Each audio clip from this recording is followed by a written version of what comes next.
Hello guys, myself Sonu Yadav and you all are welcome in your channel Beyond Imagination. So today I am going to start a chapter of ninth class and the subject is chemistry as mentioned in the thumbnail. So आज हम लोग इस chapter को देखेंगे और try to figure out which main things are covered in this topic. मैंने इस chapter की लेंथ को ज़्यादा बड़ा नहीं रखा है, बहुत छोटा सा लेंथ रखी है इस चैप्टर की और इसमें हम लोग कवर करने वाले हैं atoms and molecules. Actually atoms and molecules का क्या रोल रहता है हमारी लाइफ में, वो सारी चीज़ें आज हम इसमें कवर करेंगे वन बाई वन स्टेप और try to figure out which things are more important for our upcoming life.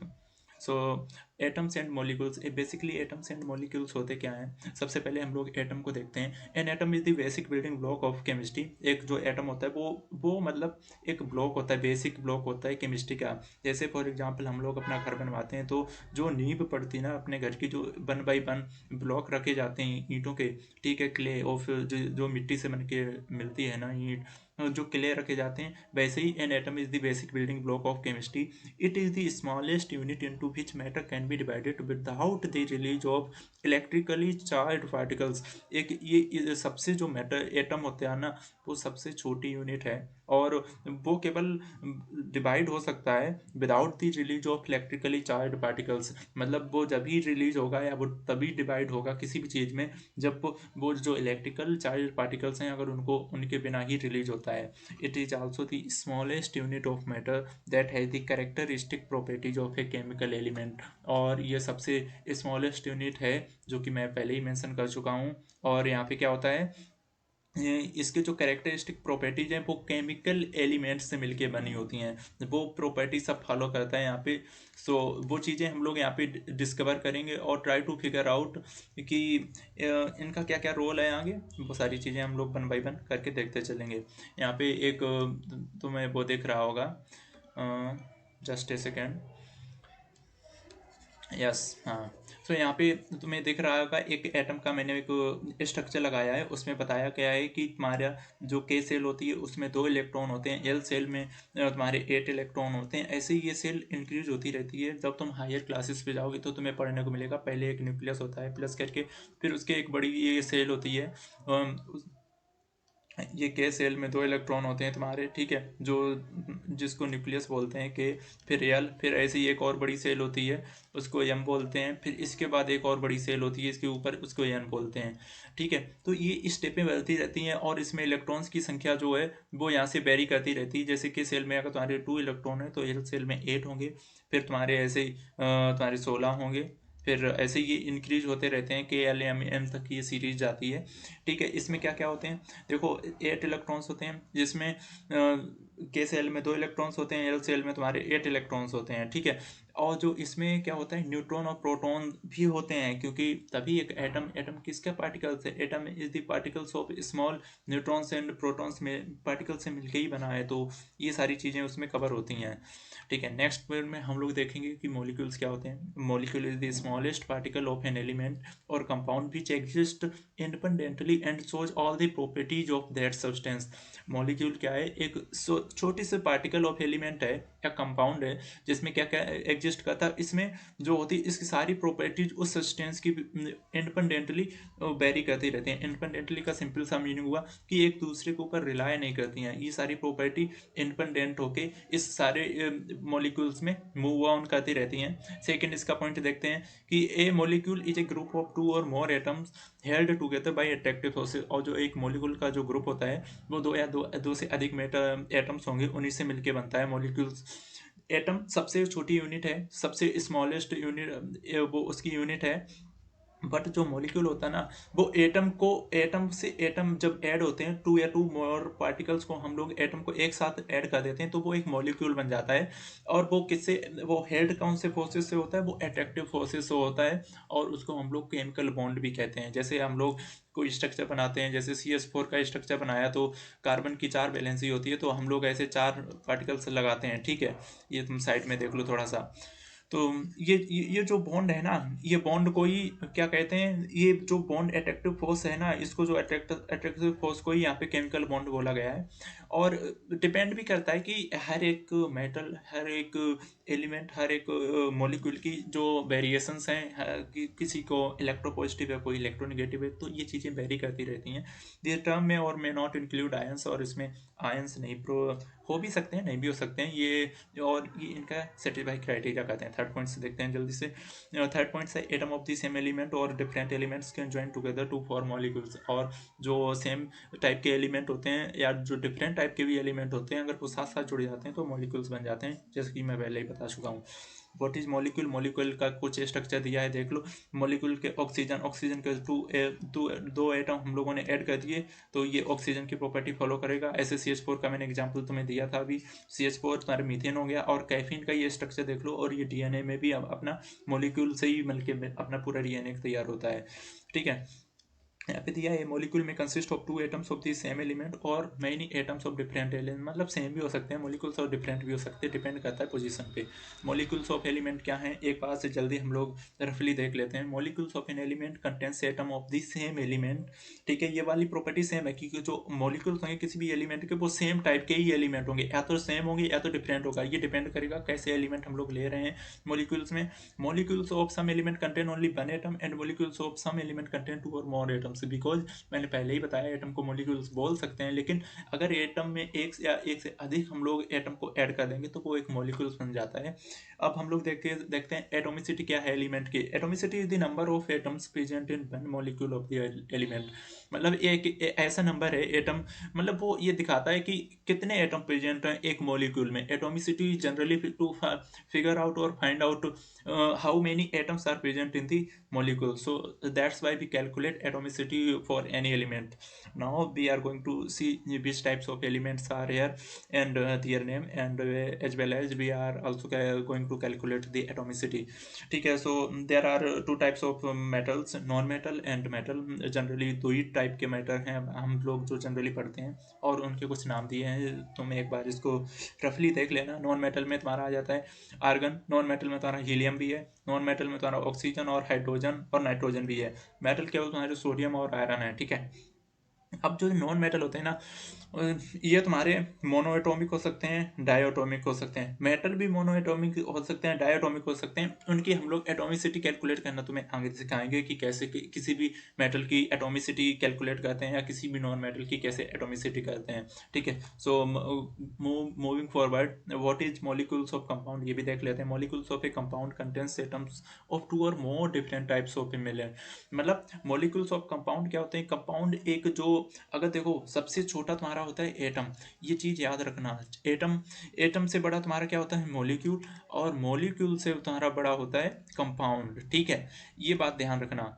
Compound सबसे लार्जर होता है, तो इसमें क्या होता है? Molecules of A compound contains atom of 2 और more different types of element is called molecules of compound. मतलब मॉलिक्यूल के पार्ट को यहाँ पे 2 या 2 से अधिक पार्ट को ऐड कर लिया तो वो कंपाउंड बन जाता है। अगर एटम के एक से अधिक पार्ट को ऐड कर लेंगे तो वो हमारा मॉलिक्यूल बन जाएगा, ठीक है। मॉलिक्यूल्स ऑफ सम कंपाउंड देख लेते हैं। कंपाउंड तुम्हारा क्या होता है? तुम्हारा वाटर ले लिया, अमोनिया ले लिया, carbon dioxide, hydrochloric acid, nitric acid, sulphuric acid, ये सब कुछ ना कुछ चीजें हैं जो कंपाउंड हम लोग डेली लाइफ में यूज करते हैं। कार्बन डाइऑक्साइड यूज करते हैं, वाटर अमोनिया तुम्हें पता ही है यूज करते हैं, हाइड्रोक्लोरिक एसिड, कभी नाइट्रिक एसिड, सल्फ्यूरिक एसिड, ये सारी चीजें यूज होती रहती हैं। और ये कंबाइनिंग एलिमेंट से मिलकर बने होते हैं। जैसे तुम्हारा वाटर है H2O, हाइड्रोजन भी है और इसमें ऑक्सीजन है, जैसे यहाँ पे मेंशन है, ठीक है।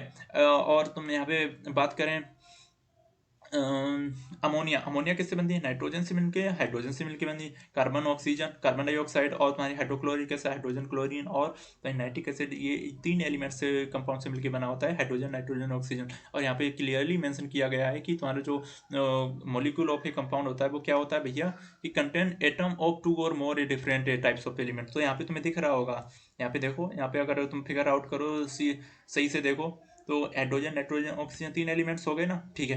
आगे मूविंग फॉरवर्ड, सल्फ्यूरिक एसिड में भी 3 एलिमेंट्स होते हैं, वो हम लोग कंपाउंड देख लेते हैं। हाइड्रोजन, सल्फर, ऑक्सीजन, ठीक है। ये तीन चीज़ें हो गई यहाँ पे, वो भी यहाँ पे कंटेन होती हैं। Number of atoms of each element, यहाँ पे देखो वाटर में तुम्हें दिख रहा होगा कि यहाँ पे 2 हाइड्रोजन के कंपाउंड है या एलिमेंट है और 1 ऑक्सीजन का एलिमेंट है, तो ये पूरा एक कंपाउंड बन जाता है H2O, ठीक है। ऐसे ही यहाँ पे अमोनिया में 1 नाइट्रोजन है और 3 हाइड्रोजन है। तो ऐसे गो थ्रू जा सकते हैं और हम लोग फिगर कर सकते हैं कि कौन कौन सी चीज़ें हैं। अब लॉज ऑफ केमिकल कॉम्बिनेशन पढ़ लेते हैं कि क्या क्या रोल्स हैं इसमें। पहला लॉ है कि केमिकल कॉम्बिनेशन का law of conversation of mass, कि मतलब जो कन्वर्सेशन ऑफ मास क्या कहता है, कि इस लॉ का क्या कहने का मतलब है, states that mass can nether be created nor destroyed in a chemical reaction. इस कन्वर्सेशन ऑफ मास का मतलब सिंपल सा यही हो गया कि हम लोग फिगर आउट करें कि मतलब सीरियसली ये चीज़ें ऐसी होती हैं। इन चीज़ों का मतलब क्या हुआ, कन्वर्स करना, किसी भी मास को कम करना। तो ये लॉ ऑफ केमिकल कॉम्बिनेशन में पहला लॉ यही है, law of conversation of mass कहता है कि मास के नाइदर भी क्रिएटेड, मतलब सपोज करो तुम्हारे पास कोई एक सॉलिड चीज, कोई सॉलिड एक थिंग है तुम्हारे पास, और उसका जो मास होगा तुम ना तो क्रिएट कर सकते हो ना डिस्ट्रॉय कर सकते हो इन ए केमिकल रिएक्शन। जब तुम रिएक्शन में तुम्हें पढ़ाऊंगा तो वहाँ पे बताऊंगा इसका एग्जाम्पल कि जो मास होता है हमें रिएक्शन होने के बावजूद भी हमेशा सेम रहता है, कभी कम या ज़्यादा नहीं होता है, ठीक है। तो पहला लॉ में एक ये रूल है, this means that during a chemical reaction the sum of the masses of reactants and products remains unchanged। ये वाला पॉइंट बहुत ज़रूरी है। जैसे कोई हम लोग ये रिएक्शन कहते हैं, यहाँ से ये वाली रिएक्शन ले लेते हैं सपोज, ठीक है, कार्बन डाइऑक्साइड के C+O2 ले लेते हैं। तो यहाँ पे तो हमें CO2 एज ए तुम्हारा ये रिएक्टेंट साइड हो गया, ये पता होगा जनरली सबको, और ये तुम्हारा प्रोडक्ट साइड हो गया, ठीक है। तो यहाँ पे क्या हुआ, जो तुम्हारा रिएक्टेंट का और जो प्रोडक्ट का है वो हमेशा सेम रहे। देखो यहाँ पे कार्बन का एक एलिमेंट है, यहाँ पे ऑक्सीजन के 2 एलिमेंट हैं, 1+2 कितना हो गया 3, और यहाँ पे देखो 1+2 = 3 क्या, यानी कि रिएक्टेंट साइड और तुम्हारी प्रोडक्ट साइड दोनों इक्वल होगी। तो लॉज ऑफ केमिकल कॉम्बिनेशन यही बोलता है फर्स्ट लॉ। सेकंड लॉ कहता है law of constant proportion states that in a chemical compound the elements are always present in a definite proportion by mass. मतलब इसमें क्या कहता है, कांस्टेंट, कांस्टेंट का सिंपली सा मीनिंग क्या होता है भाइयों, कांस्टेंट का सिंपली सा मीनिंग है कि जो कोई भी चीज़ होगी ना वो कांस्टेंट में होगी, मतलब उसको चेंज नहीं कर सकते हम, जो होगी वो पहले इट्स डेफिनेट है ना, उसको उसको बदल ही नहीं सकते किसी भी तरीके से। तो सेकेंड तुम्हारा लॉ यही कहता है कि in a chemical compound the elements are always present in a definite proportion by mass. जैसे वाटर का एग्जांपल ले लो, वाटर में क्या होता है, 2 एलिमेंट्स हाइड्रोजन ऑक्सीजन होते हैं। H2O में क्या होता है, तुम्हारा H2O कैसे मिलके बनेगा, देखो एक बात तुम्हें दिखाते हैं। H2 तुम्हारा H2+ ओ, तो तुम्हारा क्या क्या बन गया, H2O वाटर बन गया तुम्हारा। ये तुम्हारा ये रिएक्टेंट साइड हो गया और ये तुम्हारा प्रोडक्ट साइड हो गया, ठीक है। 2 एलिमेंट्स किसके हैं, हाइड्रोजन के, और 1 एलिमेंट किसका है, ऑक्सीजन का। तो तुम्हारा ये 3 एलिमेंट्स किसका बन गया, H2O का। तो यहाँ पे इनका जब तुम रेशियो कैलकुलेट करोगे, हाइड्रोजन और oxygen combine the same ratio 2:16 और 1 by mass, if 9 gram of water is given by then, ये वाला तुम्हारा कैलकुलेट करके हो जाएगा आई थिंक। अब हम लोग देख लेते हैं कि डाल्टन से एटॉमिक थ्योरी क्या है इस वाले चैप्टर में, जिस पे बेस है अपना चैप्टर। और उससे पहले हम लोग देख लेते हैं डाल्टन एटॉमिक के बारे में कि ये कहाँ से थे। Dalton atomic was born in poor weavers family in 66 in England. इनका इंग्लैंड में जन्म हुआ था। ये बहुत ही गरीब बैकग्राउंड से बिलोंग करते थे। He began his career as a teacher of the age of 12। 7 years later he became as a school principal in 1793। पहले तो उन्होंने अपना जो करियर है वो एक टीचरिंग लाइन में शुरू किया जब इनकी एज 12 साल की थी, बट 7 साल बाद ये स्कूल प्रिंसिपल बन गए इन 1793, जैसा कि यहाँ पे मेंशन है। Dalton left for Manchester to teach mathematics. इन्होंने मैनचेस्टर को लीव किया था, वहाँ पे छोड़ा था, क्योंकि इनका जो इंटरेस्ट था वो पढ़ाने का था, मैथमेटिक्स, फिजिक्स एंड केमिस्ट्री। तो इनका इनमें रुचि था, किसी कॉलेज को पढ़ाने के लिए इन्होंने मैनचेस्टर छोड़ दिया था, क्योंकि इन्हें पढ़ाना था, इनका इंटरेस्ट था मैथमेटिक्स, फिजिक्स और केमिस्ट्री में। He spent most of his life there teaching and researching. और उन्होंने वहाँ पे अपनी अधिकतर लाइफ टीचिंग में और रिसर्चिंग करने में लगाई। इन 1808 he presented his atomic theory which was a turning point in the study of matter. और इन्होंने 1808 में प्रेजेंट की अपनी एटॉमिक थ्योरी, जो कि सीरियसली इस फील्ड में एक टर्निंग पॉइंट साबित हुआ। डाल्टन एटॉमिक थ्योरी के कुछ पॉइंट्स देख लेते हैं।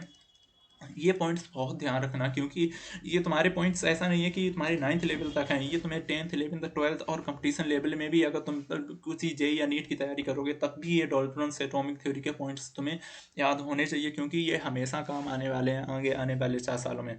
तो फर्स्ट पॉइंट है matter is made up of tiny particles called atoms. जो मैटर होता है जो वो सबसे छोटे छोटे पार्टिकल से मिलकर बना होता है उसको हम लोग एटम कहते हैं। ये बात याद रखना, जो मैटर होता है जो एटम बनता है वो टिनी पार्टिकल से बनता है मैटर के, ठीक है। और फिर अगर हम एटम एटम को कंबाइन कर देते हैं तो तुम्हें याद होगा अभी हमने पढ़ाया था एटम एटम को कंबाइन करके क्या बनते हैं, मॉलिक्यूल्स बनते हैं। और जब हम लोग मॉलिक्यूल्स को कंबाइन कर दें तो हमारा क्या बनता है बच्चों, तो हमारा बनता है कंपाउंड, ठीक है। तो ये वाली तुम चीजें याद रखना कि ये वाली स्ट्रेटजी कैसे चलती है। पहले हम लोग टिनी पार्टिकल छोटे छोटे पार्टिकल्स बना के एटम बनाते हैं, फिर एटम एटम को ऐड करके हम लोग मॉलिक्यूल बनाते हैं, और फिर मॉलिक्यूल को ऐड करके एक पूरा कंपाउंड तैयार होता है। तो ये पूरी साइकिल रहती है इनकी, ठीक है, यहाँ से लेके कंपाउंड तक। फर्स्ट पॉइंट क्लियर हो गया। सेकंड पॉइंट देखते हैं, atoms are individual and can not be created और destroyed in a chemical reaction. जो एटम्स होते हैं तुम्हारे वो इंडिविजुअल होते हैं, मतलब तुम उनको कितना भी डिवाइड नहीं कर सकते हो, मतलब जैसे बिल्कुल सेपरेट नहीं कर सकते हो यार, इतने छोटे छोटे पार्टिकल्स होंगे तुम कैसे सेपरेट करोगे उनके। जैसे तुम धूल का एग्जांपल ले लो, उसमें इतने छोटे छोटे particle even you can't see with your eyes if you don't use any microscope or any lens. So these are very small particles, these are very tiny particles. You can't imagine, you can't see it properly with your naked eyes. So that's why these cannot be created or not be destroyed in chemical reaction. During a chemical reaction के time पे ये सारी बातें हो रही हैं, ठीक है। Third point, atoms of a given element are similar in mass and properties. जो एटम्स होते हैं वो एक सिमिलर होते हैं उनकी मास और प्रॉपर्टीज में, उनकी मतलब कुछ वेरिएशन नहीं होते हैं कि यहाँ पे कोई एक एलिमेंट है तो वो रिएक्शन टाइम पे तुम्हारा कुछ मास दूसरा शो करे और उसकी कुछ अलग प्रॉपर्टी रहे, फिर एक स्टेबल स्टेट में उसकी कुछ मास डिफरेंट हो जाए या चेंज हो जाए, ऐसा नहीं होता है। उनकी जो प्रॉपर्टीज होती है मास और उसके जो मास और जो प्रॉपर्टीज होती है ना, उसका जो केमिकल बिहेवियर होता है वो हमेशा सेम रहता है, वो चेंज नहीं होता है, ठीक है। ये डाल्टन एटॉमिक थ्योरी ने बताया था। सबसे इंपॉर्टेंट पॉइंट था कि भाई अच्छा कि हाँ मैटर किसी भी सिचुएशन में रहे वो हमेशा सेम रहेगा।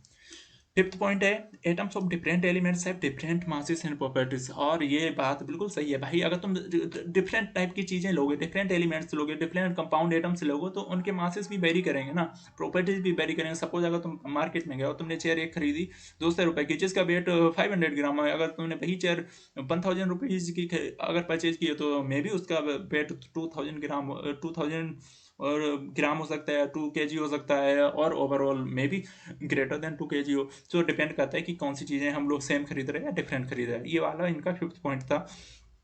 सिक्स पॉइंट था, atom combine in small whole number ratio to form compound. इन्होंने ये बात बताई थी कि जो भी एटम होते हैं वो कंबाइन होते हैं ना, वो होल नंबर के रेशियो में। तो होल नंबर क्या होते हैं, बेसिकली 0 से स्टार्ट होते हैं, तुम्हारे 1 से लेकर इनफाइनाइट तक जाते हैं। वो हम लोग आने वाली इक्वेशंस में देखेंगे, ठीक है। इनका लास्ट पॉइंट था, इन्हें given compound the relative number and kind of atoms are constant. और इन्होंने बताया था कि जो भी कंपाउंड गिवन होगा ना उसमें जो नंबर होंगे एक तरीके के या एक से अधिक होंगे वो कांस्टेंट होंगे, ठीक है। एटम्स की ऐसी संख्या नहीं होगी कि वेरी करती रहे, कभी ज़्यादा कभी कम। तो ये डाल्टन्स एटॉमिक थ्योरी थी, इसके कुछ पॉइंट्स थे, ये याद रखना, ठीक है। और हम लोग एटॉमिक मासेस देख लेते हैं। एटॉमिक मासेस क्या है, since atoms are very small in size its mass is very small and determining its mass is very difficult. So the mass of an atom is compared with the mass of a standard atom. Atomic mass generally क्या होता है, देखो atom तुम्हारे सबसे छोटे size में होते हैं, ठीक है। तो इनका मास कैलकुलेट करना बड़ा डिफिकल्ट टास्क था कि यार किसी भी एलिमेंट का हम लोग मास कैसे कैलकुलेट करें, फिर मास के कैलकुलेशन में हम लोग एटॉमिक मास कैसे बता पाएं। तो बड़ा ये चीज़ें कॉम्प्लिकेटेड हो रही थी इस वाले फर्स्ट पॉइंट में उन्होंने जैसा बताया। फिर सेकंड पॉइंट में उन्होंने बताया कि मैंने कुछ चीज़ों को मतलब एक स्टैंडर्ड फॉर्म बनाया कि अगर किसी भी चीज़ का अगर तुम्हें मास कंपेयर करना ना तो तुम कर सकते हो by comparing the masses of other atoms is carbon 12 atom whose atomic mass is 12 atomic mass unit, ठीक है। मतलब तुम कहते हो किसी एटॉमिक मास का अगर तुम्हें कैलकुलेट करना ना, ये थर्ड वाला पॉइंट देखो, यहाँ से 1/12 the mass of a carbon 12 atom. अगर तुम्हें जैसे हाइड्रोजन का तुम्हें एटॉमिक मास कैलकुलेट करना तो उसका जो मास होगा 1/12 होगा मास ऑफ कार्बन 12 एटम के। तो इस तरीके से हम लोगों ने कैलकुलेट किया कि किसी भी एलिमेंट का एटॉमिक मास कैसे, हाइड्रोजन का 1 होता है, कार्बन का 6 होता है, मैग्नीशियम का 24, ये इसी बेसिस पे किया गया 1/12, ठीक है। तो ये चीज़ें हम लोग आने वाले टाइम में पूरा डिटेल में एक्सप्लेन करेंगे। अभी जो मेन पॉइंट्स हैं वो तुम याद रखो केवल, तुम्हारे जो पढ़ाई के पर्पज से हैं। आयंस क्या आते हैं? Compounds containing metals and non metals element contain charge particles called ions. Ions क्या होते हैं? जो कंपाउंड कंटेन कहते हैं, मेटल और नॉन मेटल दोनों होते हैं ना उनको। और वो अगर सपोज ओबियस सी बात है, अगर मेटल और नॉन मेटल होगा तो उसमें आयंस तो होंगे ना भाई। मेटल में आयन होते हैं तभी कोई इलेक्ट्रिसिटी पास हो सकती है वहां से, ठीक है। तो आयंस क्या होते हैं? कंपाउंड्स होते हैं। कंपाउंड्स तुम्हें पता है वो साइकिल तुम याद रखना, कंपाउंड किससे मिलके बनते हैं? मॉलिक्यूल से मिलके कंपाउंड बनते हैं। और तुम्हारे जो आयंस होते हैं उसमें मेटल भी हो सकते हैं, नॉन मेटल भी होते हैं, डिपेंड करता है कि किस टाइप का हम लोग मेटल आयंस यूज कर रहे हैं। इन आयन नीचे चार्ज पॉजिटिव हैविंग पॉजिटिव और नेगेटिव चार्ज, इनमें दोनों पॉजिटिव और नेगेटिव चार्ज हो सकते हैं, जैसा कि यहाँ पे दिखाया है। और इसको जो दिखाने का सिंबल है वो वैलेंसी से दिखाते हैं। वैलेंसी से जनरली डिनोट करते हैं कि किसका कौन सा आयंस है। यदि combining capacity of an element, जैसे सोडियम की देखो Na+, तो यहाँ पे वैलेंसी +1 है, यानी कि यहाँ पे ये पॉजिटिव है। पोटेशियम K+, ये पॉजिटिव है। अब है यहाँ पे देख लो, ये सिंबल हाइड्राइड का दिखा रहा है H-, यानी कि यहाँ पे -1 वैलेंसी, ये नेगेटिव है, बट है ये नॉन मेटल। जो तुम्हारे मेटल होते हैं वो पॉजिटिव से डिनोट किए जाते हैं, ठीक है। ये बात समझ में आ गई। आगे बढ़ते हैं। राइटिंग केमिकल फार्मूला कैसे लिखते हैं जल्दी से फिगर आउट कर लेते हैं हम लोग। Writing the symbols formula of the element or ion so that the symbol of the metal or positive ion is on the left hand symbol, formula to the non metal or negative is on। देखो writing chemical formula का simple सा meaning यही है, उसमें मत जाओ, मैं तुम्हें समझा रहा हूँ। कोई अगर तुम्हें फार्मूला या सिंबल लिखना है ना, तो आयंस जो होते हैं मेटल और पॉजिटिव के, या तो लेफ्ट साइड रहे या तो राइट साइड रहे। जैसे तुम्हारे जो लेफ्ट साइड होंगे वो तुम्हारे सब पॉजिटिव होंगे, अगर तुम्हारे जैसे कोई रिएक्टेंट है, और तुम्हारे जो राइट साइड होंगे, मतलब तुम्हारी ये लेफ्ट साइड हो गई, ये तुम्हारा पॉजिटिव हो गया, और ये तुम्हारी राइट साइड होगी। राइट साइड में तुम्हारे सब नेगेटिव वाले होंगे। नेगेटिव के इन द सेंस कि तुम्हारे नॉन मेटल तुम्हारे राइट साइड रहेंगे, और तुम्हारे जो मेटल हैं वो तुम्हारे किधर रहेंगे? Left side. और इधर तुम्हारे क्या रहेंगे? Non metal. ठीक है, मैं यहाँ से चेंज कर लेता हूँ, नॉन मेटल। ये चीज़ देख लेना, ये तुम्हारे मेटल हो गए। फर्स्ट पॉइंट क्लियर हो गया कि फार्मूला लिखने का पहला प्रोसेस क्या है। तुम्हारा पॉजिटिव वाला हमेशा लेफ्ट साइड रहेगा, नेगेटिव वाला हमेशा राइट साइड रहेगा। पॉजिटिव मीन्स मेटल रहेंगे वो लेफ्ट में, और नॉन मेटल जो नेगेटिव का मतलब नॉन मेटल। सेकंड पॉइंट देखते हैं, writing the balances of the elements और आयन बिलो द एलिमेंट्स और आयन। जैसे और इनकी सबकी बैलेंसी भी लिखनी है, जैसे C+O2 = CO2 बना रहा प्रोडक्ट तुम्हारा, तो इनकी बैलेंसी भी लिखो कि यहाँ पे कितने कार्बन यूज हो रहे हैं। इन दोनों की बैलेंसी सेटिस्फाई कर, जैसे यहाँ पे 1 कार्बन है, यहाँ पे 2 ऑक्सीजन है, तो यहाँ पे 1 कार्बन और 2 ऑक्सीजन, यानी कि ये बैलेंसी दोनों सेटिस्फाइड कर रहे हैं। तो ये चीज़ें ध्यान रखना है। थर्ड पॉइंट है, cross over the valency of the combining ions. और क्रॉस कर सकते हो कि बैलेंसी अगर एक दूसरे पे वेरी तो नहीं कर रही है, अगर कब कर रही है तो फिर हम लोग रिएक्टेंट और प्रोडक्ट दोनों की साइड को बैलेंसी को हम लोग पहले इक्वल करेंगे। फोर्थ है, poly atomic ion should be enclosed in bracket before writing the formula. वो कहते हैं पॉली जो एटॉमिक आयंस होते हैं वो इनक्लोज होने चाहिए ब्रैकेट में पहले। फॉर कोई भी फार्मूला अगर हम लिख रहे हैं तो हम लोग देखेंगे पॉली एटॉमिक आयंस क्या होते हैं। जो सिंगल एटॉमिक आयंस होते हैं उनको पॉली एटॉमिक आयंस बोलते हैं, ठीक है। Now we are going to see कि मोलिकुलर मास देखते हैं, और formula on the mass, molecular mass या फार्मूला मास, एक बात एक ही है, ठीक है। तो molecular mass of a substance is the sum of the atomic masses of all the atoms in a molecule of the substance. Molecular mass क्या होता है?